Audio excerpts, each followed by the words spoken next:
тамақ ашушылармен болады эле бул магазинди бутка тургузабыз деп канчалаган менети кетти акаммен. Мага өлчүр, саңа өлчүр деп кадимки талашып мына уруш болуп аткан себеби ошол адамдар күйгөндөн уже урушуп атышат да. Bir menü nersени taşıганга жетише алган жок. Эки эле мүнөттө от жалын чаап өлүп калды. Келгенде биринчи жардам көрсөтүлүп операция жасалган.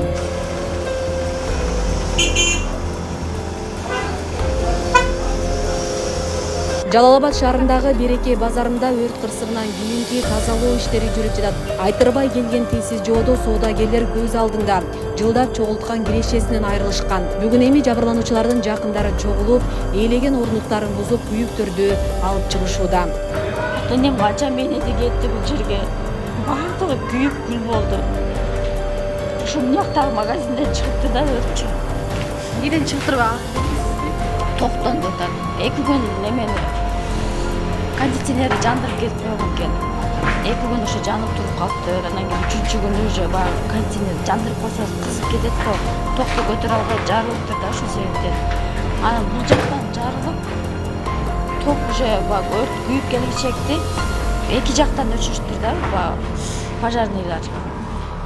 Анан пожарныйлар бул жакка келгенде уже свет өчүрмөйүнчө суун чача алышпайт го, ток уруп кетишет. Ошо 20 мүнөт күтүп калыптыр. Ошо 2 магазин 20 мүнөттүн ичинде уже күйүп күл болду да ушинтип. Биз күндөгүдөй эле акем экөөбүз келгенбиз.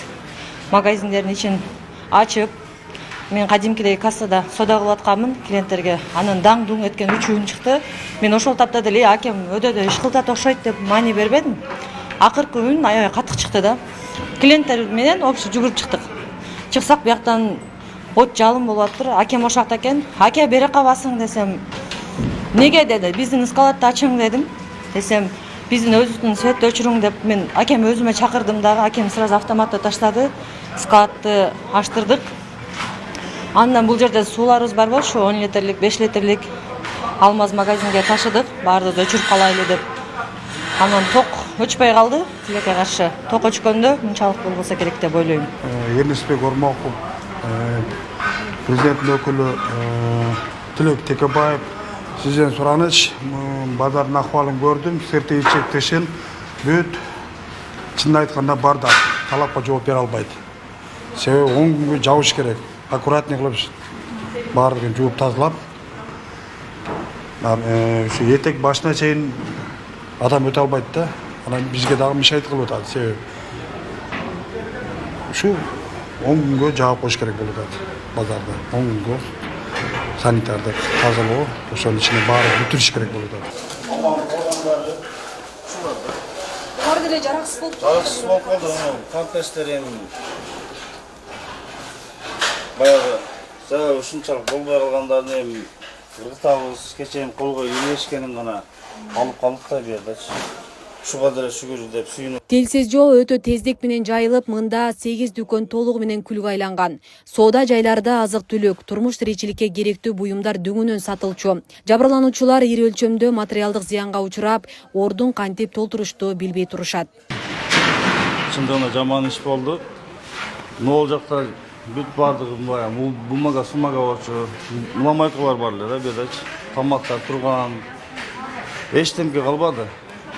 Даже фирмалар берген нол жерде холодильниктер бар эле. Нол жерде турган полный 3-4 холодильник фирманын болчу. Андагы полный эчтекеси калбады, каркасы калды. Даже бая тойбостондаган берди эле бизге. Тойбост деген 6 дагы калбаптыр да. Эчтекеси. Анан кече ырытканбыз анда мусор бергендечи. Мияк эми көрүп турасың. Азыр бетонда калды. 5,5-6 миллион бар эле ушу бuyerdачы. Канча жылдан бери иштейсиз? 5-6 жылдан бери. Анан кече күнү эми чыгардык бир 20%-нчи.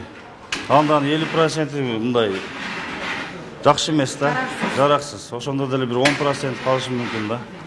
Анда да ал складка жакшы жетпей калды. Арка жактан эл менен чогулуп ташып салды ошолорду. Азыр эми өзү деле азыр эмне кылышыбызды билбей турабыз. Болгон акчабыз, байлыгыбыз ушул жерге тыга элек да. Бардыгы күйүп кетти. Эми бирөөнөн деле виноват кылыш деле кыйын азыр ушундай замандачы. Эми бул өрттүн өзү негизги себеби мындан мурун 2 магазин арактан чыккан да. Эртең мен наракта турсам, ошол жактан өрт чыкты. Уже аны ташый бериппиз, биз ташый берип күйүп калбасын депчи. Анан көрсө же мага келип калды. Сизге да жетип Мага келип калгандан кийин анан мен өзүм магазинди көрүп атам. Мен ал жакта жүрө берипмин, бул магаларды ташый берипчи. Өтө 2-3 мүнөттүн ичинде жетип келди да биякачы. Baldarım işletken şu dükkanın içindeki tavar 50% dünle büyük gitti de. Bu yerdeki kum şekerler, vermiş el, makaron degende şu neslerden su maylardan bardığı büyük caraksız olup kaldı. 50%-ын ташыганга жетишти, ошондой. Yok, bir menü nersenin taşıganга jetiş alganız yok.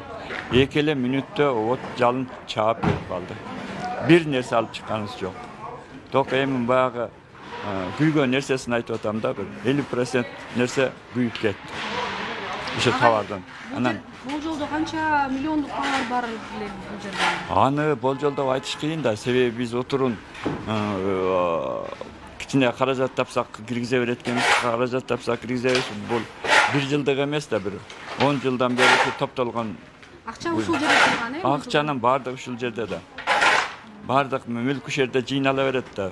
Бул жер эми баягы дөңүнөн сатылган азык-түлүктөр да, Ооба, дөңүнөн сатылат азык-түлүктөр. Биз кадимкидей соода кылып атканда биз ошол Хамзадан чыккан өрттү көрдүк да, так өзүбүзчү. Эмне дегенде ошол эле магазинден күйөт да, башка магазиндерге да жетелек болчу да. Ал резкий көбөйүп кетти. Аларда көбүнчөсү бумага памперстер көп болчу да, тез жанып кетти да. Недени күндүн деле ысыктыгы өтө неме да. Ал жерден анан биз ошо пожарныйга чалдык деп чалган убакта бир эле пожарный келди да. Эми ушунча чоң базар болуп атса, бир пожарный эч кимдеге успеть эте алган жок. Ток өчпөй тура. Бир пожарныйды биз мага өчүр, саңа өчүр деп кадимкиде талашып мына уруш болуп аткан себеби ошол адамдар күйгөндөн уже урушуп атышат да. Меникин өчүрүп бер депчи. Ошондо 2-3 пожарный келгенде сразу эле мынчалык даражага жетпесе керек эле деп ойлойм.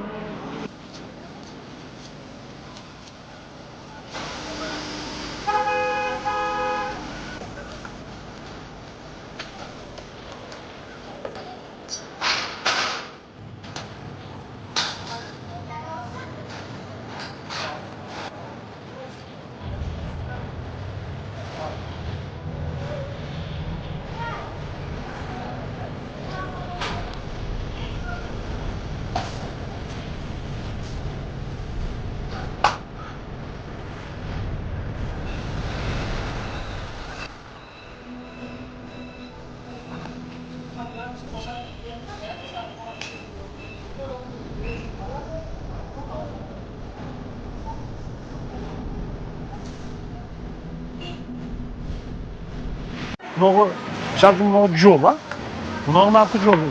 Эми границаны караңдар. Мына жакта бүт нерсе жыйылып турат көчөдө. Сууда күйө турган нерсеси да бүт нерсе. Коопсуздукка муну контролдой турган бирөө жарым болуш керек да. Базарком деген барбы жок билбейм да. Азыр жолду карасаңар, мына жакты карайм. Мына жакты тарттым мына. Бул жол өзү. Жолда бир машина зорго батат. Коопсуздук 1 грамм жок. Муну ким контролдойт? Эгерде базарком контролдой албаса, мэрияга өткүзүп берсин, мэриядан биз талап кылабыз, что коопсуздукту карап, мына жерге базарга порядокты кылып берип турсун. Ошол. Мына деле ошол кече нагрузкадан чыккан да. Свет. Аны контролдош керек. Жолга чыккандарды светти, пожарныйды контролдой турган бир орган же бир базарком же бирөө жарым керек да бизге. Буга азыр дагы деле эч ким гарантия бербейт. Азыр муну оңдоп койгондон кийин, мына мисалы үчүн мына жакта тартмын, мына жакка эч ким гарантия бербейт азырчы. Кайра эле ушул кайталанат же кайталанбайт деп турган эч ким гарантия бере албайт. Учурда окуя боюнча териштирүү, өрт чыккан дүкөндүн ээси менен сүйлөшүү, жеринде тактоо жумушу жүргүзүлүүдө. Өрттү көзөмөлдөө бөлүмү буга чейин Береке базарында өрт коопсуздук боюнча машыгуу өткөрүлүп, коопсуздук эрежесин сактабагандарга эскертүү берилип, айып акча салынганын билдирди. Азыр учурда анықталған жоқ азыр пока. Азыр иштеп жүрүп атат анықталуу иштери. Бирок өрт жөн чыкпайт. Бул анықталат буюрса. Ошол дүкөндүн чыккан дүкөндүн ичинде эмнелер болгон, ошо азыр дүкөн ээси менен сүйлөшүүлөр жүргүзүлүп, жакын арада Кудайдын неден чыкканы чечилет да. Малым болгондой кырсыктан бир адам жараталып, ал Жалал Абад облустук ооруканасына жеткирилип, колуна операция жасалды. Анын колун айнек кесип, көп кан жоготкон. Дарыгерлер учурда бейтаптын абалы туруктуу экенин билдирет. Колунда жаракаты болгон, резиновая рана нижний треть плеча с повреждением лучевой срединного нерва и плечевой артерия. Келгенде биринчи жардам көрсөтүлүп операция жасалган. Лучевой нерв менен срединный нерв плечевой артерия тигилди. Азыркы убакта акыбалы туруктуу, абалы жакшы. Саат 9 чамасында ошол Береке базарында магазиндер от чыгып кетти. Ошол жерде башка адамдарга кошулуп эле жардам кылайын дегем. Кокустук болуп эле ошол айнек бир аз колумду кесип кеткенден кан көп жоготуп, ошол жерге келген болчумун. Ошол жердеги врачтар колунан келген жардамын кылып, ошол жердеги врачтарга терең ыраазычылыгымды билдирем. Ошол 3 врач келип, өзүнүн көзөмөлүгү алып, ошол колумду сактап калды десем де болот. Бейле кетсек, Береке базары жеке колдордо турат. Жалпы аянты 8,5 гектарды түзүп, 100дөн ашуун менчик ээлери бар жана болжол менен 500дөй соода жайлары жайгашкан. Асель Сыдыкова, Замирбек Тойчубаев, Регион телеканалы, Жалал Абад.